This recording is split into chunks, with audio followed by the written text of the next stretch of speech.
There's this production called Rage Productions by Rahul Dakunia, Rajit Kapoor and Shanaz Patel. उसमें I was a production boy. तो मैं production करता था, यही costume पेटियां ले जाना कि इस एंट्री पे ये कॉस्ट्यूम देना है, इस एंट्री पे ये कॉस्ट्यूम देना है, फलाना फलाना. तो वो मेरी जिंदगी की पहली कमाई थी कि जब मुझे उन्होंने चेक दिया था 1500 रुपए का. And that was very special to me because तब तक जो डैड के बैंक का काम होता था ना कि चेक भर दे, डिपॉजिट करा, ये लिया, तो पहली बार ना मैं अपना चेक हाथ में पकड़ा था मैंने. और वो रात के मुझे अभी भी याद है, बैंड्रा स्टेशन में 10:30 बजे हुए थे, 1500 का चेक था, विकी कौशल का नाम था, और मैं देखे जा रहा था और मुझे डर लगा कि, और जबकि चेक ऐसे नहीं कैश है कि कोई ले जाएगा. तो टेम्पल जाते थे, काम जाते थे, इंजीनियरिंग पढ़ाई करते थे, पर लड़कियों से नहीं मिलने जाते थे ट्रेन पे. नहीं यार, कोई यार मैं बताऊं, मेरे को कभी इतना कॉलेज में कोई भाव नहीं मिला है. पहले तो इंजीनियरिंग में लड़कियां कहाँ होती हैं, और दूसरा जितनी होती है वो भी मुझे भाव नहीं देती थी. तो मेरा ऐसा कुछ बहुत ही क्रेजी कॉलेज लाइफ नहीं रही है. हमारा जो कॉलेज का गैंग था ना, ऐसे 10 लड़के थे और एक लड़की थी. पर हमें बहुत चिढ़ा भी जाते थे कि इन लोग का ग्रुप तो लगान का टीम है यार, इन लोग 11 लोग ये लोग घूमते रहते हैं. बट नहीं यार, लड़कियों वाला सीन नहीं था कभी. तुम मेरे कॉलेज की कोई फोटोज देख लोगे ना तो तुम्हें ताज्जुब होगा कि ये कहाँ है, इसको आजकल लड़कियां कोई भी भाव देती हैं. कॉलेज में तो बिल्कुल ही लैंकी सा हड्डी था मैं, बिल्कुल कोई वजन भी नहीं था. कभी बुली हुए हो, रैग हुए हो बड़े होते हुए?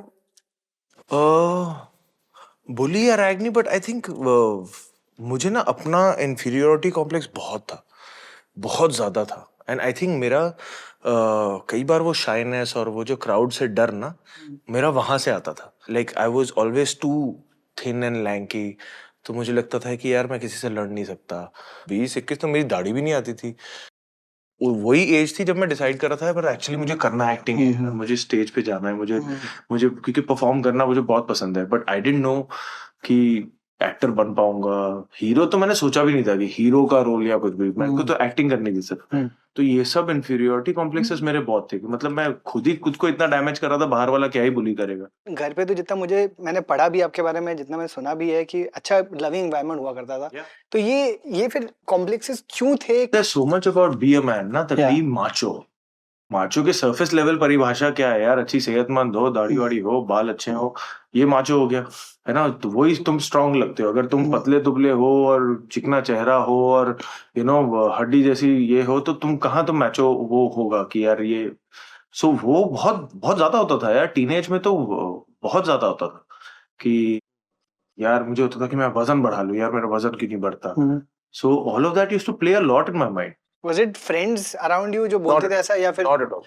was it movies? No, it was just internal, and I don't know where it came from. Sometimes you don't need an external person to tell you something to make you feel fearful about something or make you feel like inferior about something. It's just your inner monologue. Correct. That sometimes you see कि यार वो बंदा बड़ा cool है यार, उस बंदे को बड़ी attention मिलती है.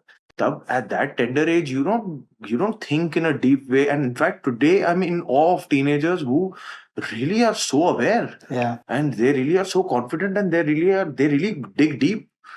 हम तो यार हमें पता ही नहीं, we were not conditioned to dig deep. Agreed. Surface पे ही ध्यान जा रहा है. अंदर से उसका क्या ड्रामा चल रहा है लाइफ में हमें भी नहीं पता होता था. I'm sure उसके अपने कॉम्प्लेक्सिटीज थे. एक जगह जो मुझे लगता था कि नहीं यार I can be good is whatever, then I used to concentrate on sports. Cricket अच्छा खेलता हूँ. That's when कि अच्छा यार वो सब मेरे सेविंग रेसेस होते थे. वहां से सीड आना शुरू हो जाता था कि यार जब क्रिकेट में 2 टीम चूज कर रहे होते हैं ना, you want to be the first one to be chosen if you are not the captain. Shit यार. वहां से आपकी कॉन्फिडेंस शुरू हो जाती है कि यार that little thing boosts up your confidence as a teenager so much. And if you're chosen last, that one thing will crush it so much. Yeah. Because आपको पूरा दिन जाता है कि यार मैं तो लास्ट चूज हुआ था, तो आप हर चीज क्वेश्चन करने लग जाते हो. या आप फर्स्ट चूज हुए थे तो आपकी चाल बदल जाती है.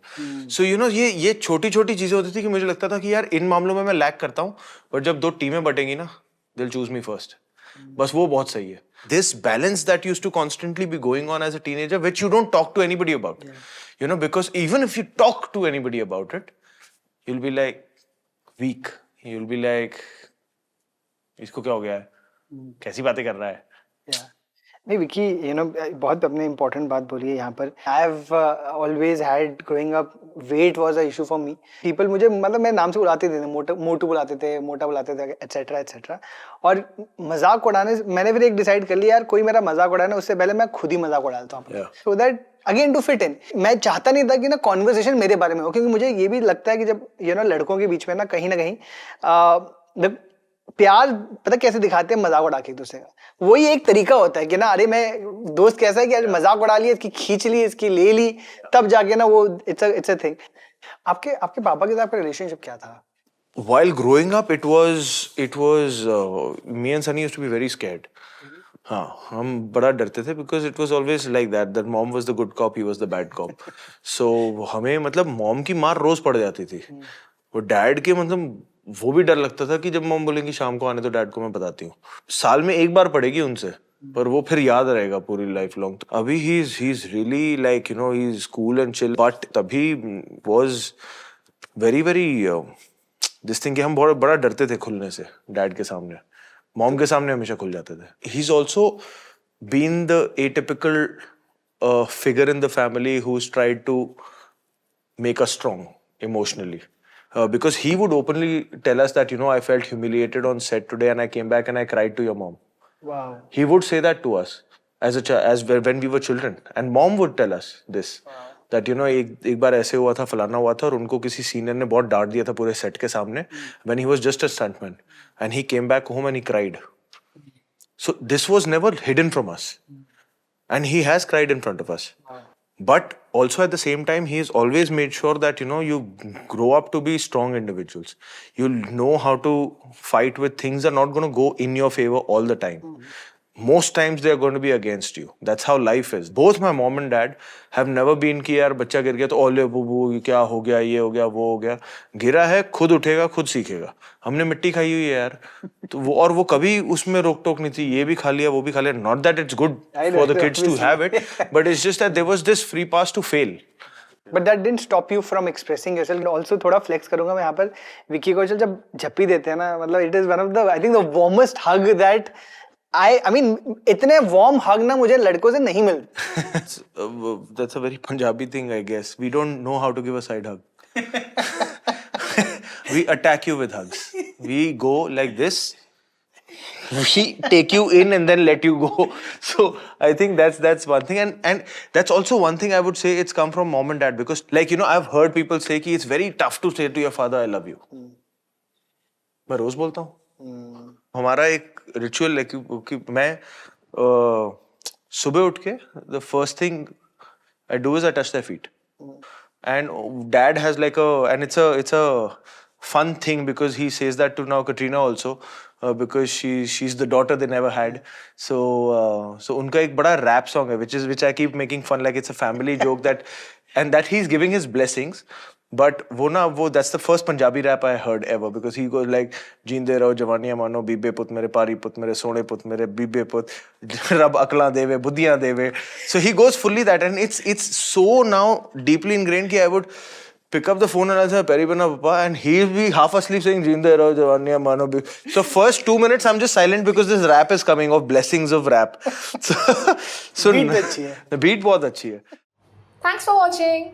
If you enjoyed the video, don't forget to like, subscribe and share.